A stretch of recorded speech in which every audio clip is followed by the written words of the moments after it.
everyone, my name is Keely and I'm the owner and creator here at Soy and Shea, and thank you so much for joining me for another soap making video. I'm really excited to be making this next soap because it was one that I was told when I first started soap making that you would never be able to make a nice coloured coconut lime soap.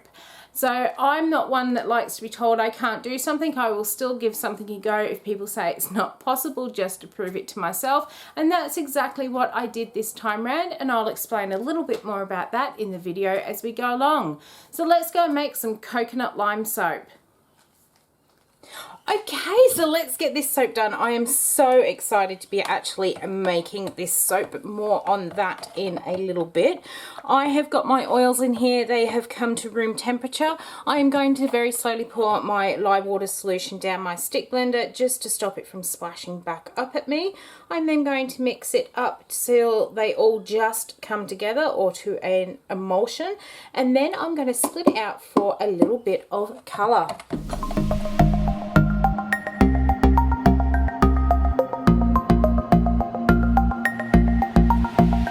So I am keeping this one really simple today, and I am only having two colours in here. So we are going to pour off a portion into that jug there, and into this little jug I am going to put in some titanium dioxide.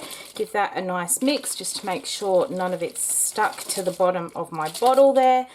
I'm going to squeeze a bit into that one, and then into my bigger pot I am going to use some lime spider because we are working with that coconut lime. Alright, let's get a good bit in there because I want this to be a really nice bright limey colour. Going to mix that colour in. I will need to do it with the stick blender because I've added my mica in as the powder and I don't want any clumps. Just get that bit of titanium dioxide mixed in as well, and now I'm going to add in my fragrance, this coconut lime from Aroma. So we'll add that in, give that a quick blend, and then we will start to pouring. Alright, so we've got all that mixed up, and I am going to do a mica drop swirl. Now normally I would add this into my accent colour, but today I've decided I'm going to add it in to my main colour. So that was a bit of latte mica, which I have mixed up with a bit of olive oil. Just looking for a spoon, because I want to get the rest of that out of there as well. That's better. Just wash my spoon off in there, just get some of that oil and mica off, makes it a bit easier to clean it. I'm just going to pop them out my way here, and I'm going to grab my mould. Now, I wish I could tell you that this fragrance smells amazing, but I am probably one of the very few people out there that cannot stand the smell of coconut lime. I think it smells rancid. I'm really sorry if you are a fan of this fragrance oil. When people ask for this in reed diffusers, I just hate it. To me, it smells like the oil's gone off, but everybody raves about how great this one is. This one actually is thickening up, so I'm going to just actually pour this one out, and then I will come back and do some more of that chit chat that you guys absolutely love.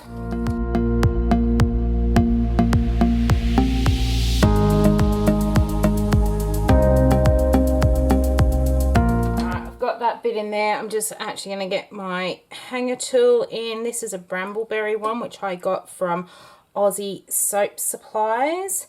Just going to mix that up a little bit and then very quickly put the rest of that green and latte mix in here. Actually, it's not latte, it is mocha mica that I used.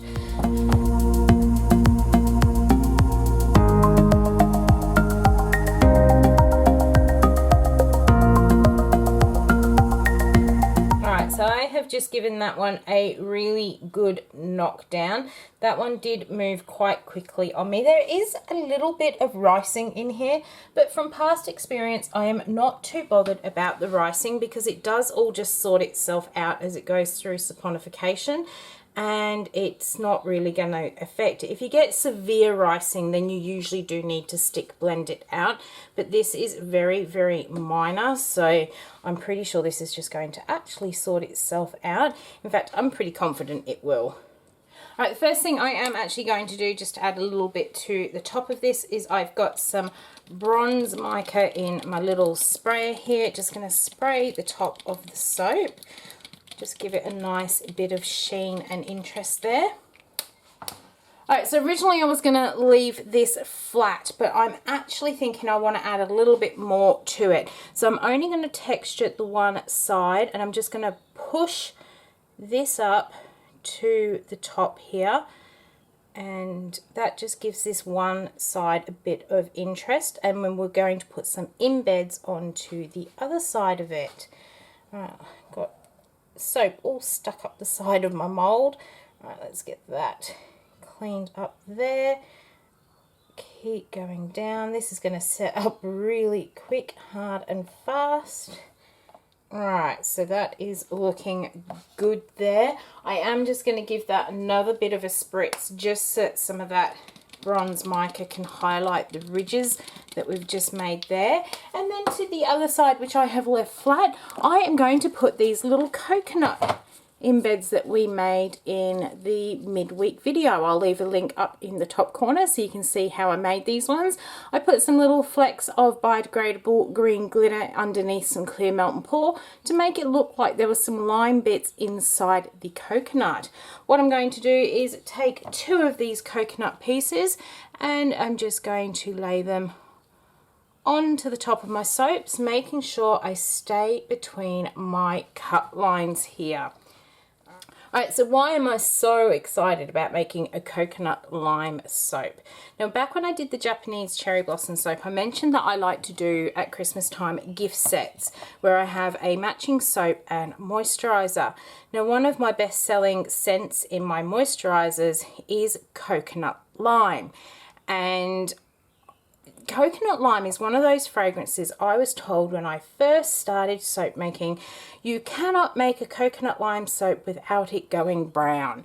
And it was at a time when I hadn't even made my first batch of soap at that point. I was in some of the groups trying to learn a few things, working out how the fragrances behaved and all that sort of thing. And the general consensus with everyone was that coconut lime soap, or the coconut lime fragrance from aroma, went dark brown, and you just could not make a nice one. And for years I have believed that, and this year for some reason I just decided, do you know what, I am going to try this myself. So what I did, it was about, I don't know, 8, 9, in fact, by the time you see this, it's probably going to be even longer.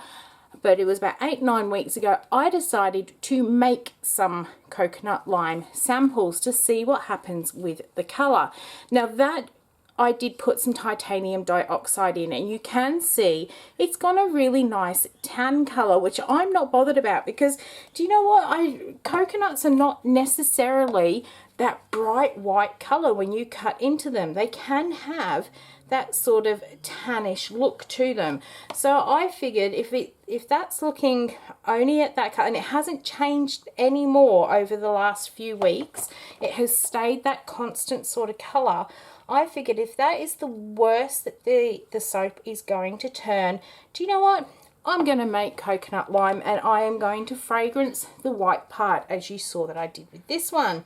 So I am so excited that I have finally got a coconut lime soap, which I can now match up with my moisturizer and do as a Christmas gift set. So I am so pleased I decided to give it a go. So basically, if you are new to soap making and you are in the soap making groups, take everything that is said in there with a pinch of salt and try these things for yourself. Don't just go off what other people tell you. Something I have learned over the years of soap making is that fragrance oils and soap butter and everything else will vary greatly, not only by the recipe that you use, but also by your temperatures. I've got certain fragrances that perform really, really well if I make the soap in, say, winter. But if I try making that same fragrance in summer using my same oil mix and everything else, I just don't stand a chance of getting it into the mold. So your your environmental factors play a huge part in it. The oils you choose to use play a huge part in your soap making experiences and everything else. Read the comments and take them on board and be aware that these could be issues, but always do your own testing first to see how things are going to react, because it may be like me where you put off making a soap that you have been wanting to make for so long and you've put it off because of what other people have told you, and then all of a sudden you work out years and years later that you could have done it. So always give things a go, always test things. So here is coconut lime up close. Those coconuts, they are so cute. They are so fine and dainty, and I love that I've been able to get 2 on each of these bars. I'm going to leave this one sit overnight, and then we're going to come back and we are going to have a look at the inside tomorrow and see what that mica drop swirl looks like.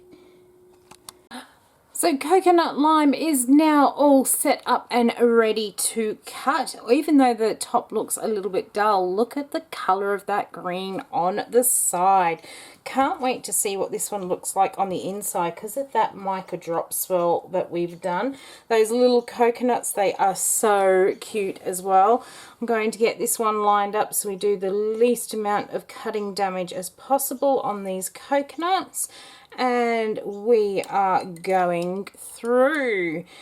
This one is feeling a little bit harder, and it's possibly because it did that little bit of ricing on me. I find if a fragrance rices or moves really quickly, I get a harder bar to actually cut up than if my batter is really fluid. So let's take a look at what we've got inside coconut lime. Alright, so let's grab this one off the end and we will take a look, and that is the inside of coconut lime, and I am absolutely loving it. I love how this mocha mica is just really fine and wispy. I tend to find if you put that mica in as that drop swirl in, like mixed into some oil, you get these finer sort of wisps of colour through there, as opposed to if you actually put that colour into soap and do a drop or an in the pot swirl or whatever other type of swirl that you are after. So I really love doing that mica drop swirl, and I like doing it that way as opposed to pouring it into my mold, because I find that it actually mingles in with the soap a lot better. I have done it when I first discovered using mica as a drop swirl, where I actually poured it into the mold and I ended up with mica everywhere. So I really like actually pouring my mica directly into my soap batter before pouring it in. I am loving those 2 little coconuts on the top of the soaps as well. Let's grab this next one out here. I do have, well, I've got a little air bubble in there. That's probably because of how thick it got. But I do have a little bit of fragrance leakage in these. I had this same sort of fragrance leakage when I did my test ones that I did.